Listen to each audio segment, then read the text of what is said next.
Il convient à l'épouse vis-à-vis de son mari qui lui ordonne de la transgression. Il convient à l'enfant vis-à-vis de ses parents qui lui ordonnent de transgresser.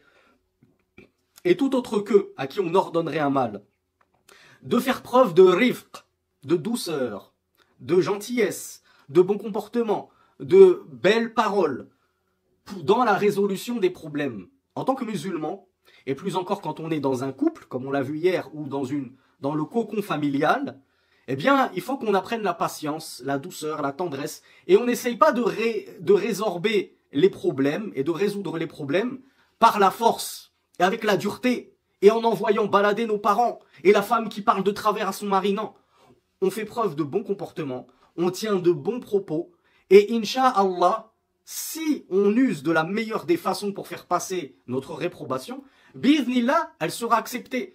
Vous, mes frères et mes sœurs, quand un frère ou une sœur vous donne un conseil, il y a une sœur qui vient te voir à la mosquée, elle te dit « Ourti, ta rabaya, elle est trop haute, on voit 5 centimètres de ton bras, elle te crie dessus comme ça, elle t'agresse. » T'as envie de faire l'effort de faire attention à comment tu vas t'habiller la prochaine fois? Ou peut-être même qu'à cause de cette sœur et de sa rudesse, tu vas même avoir envie d'arrêter de porter la abaya. Tu vas dire, bah c'est bon, si c'est pour ressembler à ce genre de gilbabette, là, j'ai même pas envie qu'on me prenne pour l'une d'entre elles. Là, ça y est, j'enlève tout. Combien de personnes n'ont-elles pas fait machine arrière à cause d'un conseil qui a été adressé avec rudesse, dureté? Tandis que un frère, une sœur qui vient te voir, Akhi, remonte un petit peu ton pantalon, barakallahu fik. Le prophète sallallahu alayhi wa sallam, il a dit que le vêtement du musulman se situe entre ceci et cela. Et il montrait la moitié de la jambe. Et si tu le fais, tu seras récompensé.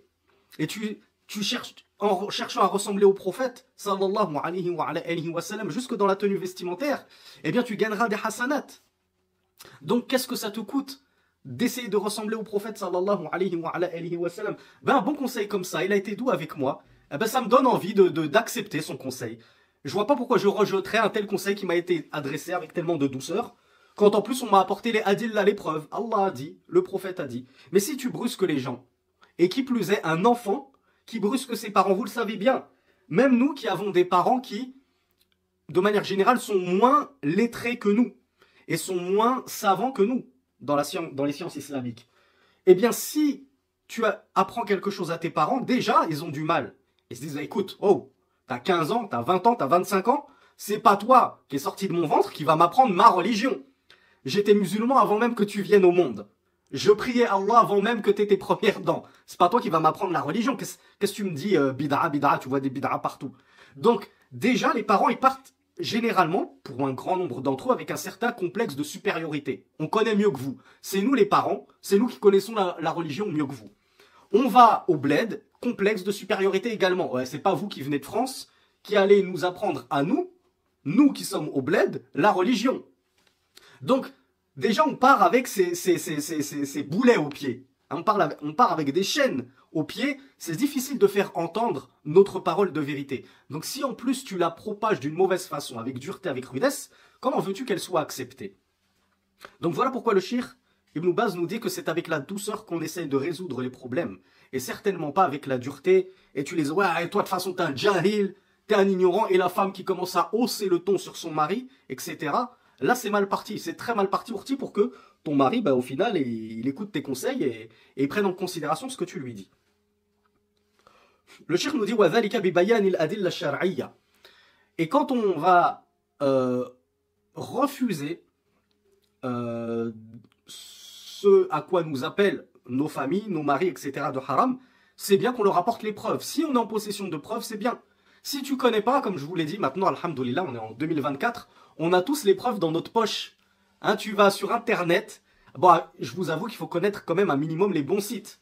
Alors les sites en arabe, je ne vais pas vous les citer parce qu'il y en a pléthore. Hein, vous allez sur le site de Cheikh Ibn Baz, le site de Ibn Uthaymin. Il y a des sites comme ça en arabe où il y a tous les adillah, il y a tous les hadiths, il y a le Coran qui est déjà là. Mais même en français, vous pouvez avoir accès très rapidement à plein de fatwas en française des savants. Il y a le site Aïm Shar'i qui est assez bien, il n'est pas exhaustif bien entendu. Souvent, ça s'arrête à un seul avis. On a l'impression qu'il n'y a pas de divergence. Mais ça dépanne quand on veut absolument trouver une preuve à dire à son père sur un sujet qui est clair. Je vous donnais l'exemple de mon père qui, à l'époque, m'avait demandé d'aller lui acheter un paquet de cigarettes au bureau tabac. Ben, je lui ai dit très gentiment, papa, j'aimerais te rendre ce service. Demande-moi d'aller t'acheter tout ce que tu veux de halal, une bouteille d'eau, j'y vais tout de suite, en volant, en courant et en volant si je peux. Mais ne me demande pas de t'acheter du haram. Pourquoi? Je dis parce que papa, celui qui est une aide dans la concrétisation du haram, va prendre sa part de haram. Il prend lui des péchés. Donc moi, en allant t'acheter ce paquet de cigarettes, je suis en train de prendre les péchés que toi tu prends à fumer cette cigarette. Parce que je t'ai aidé en cela, c'est moi qui t'ai fourni le matériel pour pécher. Donc je ne peux pas. Et comme je lui ai dit gentiment, bon, évidemment, il n'allait pas sauter de joie au plafond, mais il a plus ou moins bien pris la chose et il a compris. Et bon, c'est ok, je comprends. Je comprends.